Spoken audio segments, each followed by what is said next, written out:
social media giants make shock announcement about how Russia helped Trump win election. Representatives of Facebook, Twitter and Google were dragged before Congress recently to explain how in the world they could allow Russia to so blatantly interfere in America's presidential election.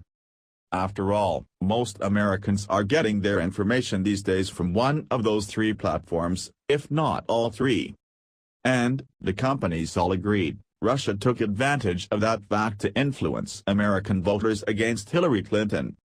Facebook acknowledged that in the run-up to the election, some 120 Russian-backed accounts made over 80,000 posts, of which some 126 million Americans saw at least one. Twitter found over 35,000 automated Russian accounts that had tweeted 1.4 million times.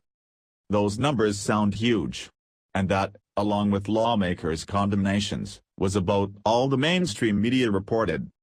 Take, for instance, NBC News, which bemoaned that 1/3 of all Americans received Russian propaganda during the election campaign.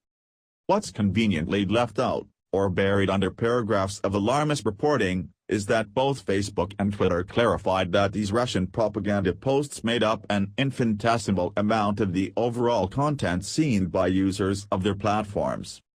In the case of Facebook, those 80,000 posts represented a mere 0.004% of 1%, 0.004%, of content in news feed.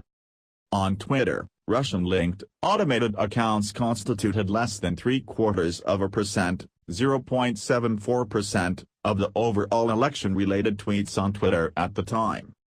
In other words, there's no way Russian propaganda on either platform played any kind of major role in swaying the presidential election. It was minuscule in comparison to homegrown propaganda by both campaigns and their American supporters.